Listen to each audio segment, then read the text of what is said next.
gələndən bizim dəyərli rejissorumuz deyir ki, evdə ağsaqqallar da istəyirlər sənin o reseptini. Təkrar eləyərsəm, eləyirəm, indi deyirəm. Götürürsünüz bir ədəd qırmızı çuğundur. Onu xırda doğrayırsınız bıçaqla.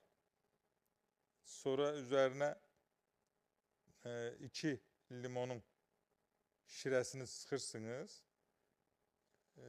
Bir 3 santimetr enində bir zəncəfil kökünü xırda doğrayıb qatırsınız.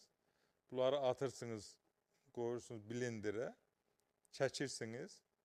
Üzərinə də bir stəkan su əlavə edirsiniz. Hazır olanda bir çay qaşığı bal əlavə edirsiniz. Hər gün bir fincan qəbul edirsiniz. Qaraciyər təmizləyir, ödü qovucu təsiri var, qəbizliyi götürür, qanın faizini artırır, köparadan qaldırır, qan dövranını yaxşılaşdırır, yuxunu dərinləşdirir. Yəni, mən öz elədiyim bir reseptdir, çox gözəl nəticələri almaq olur təbii ki.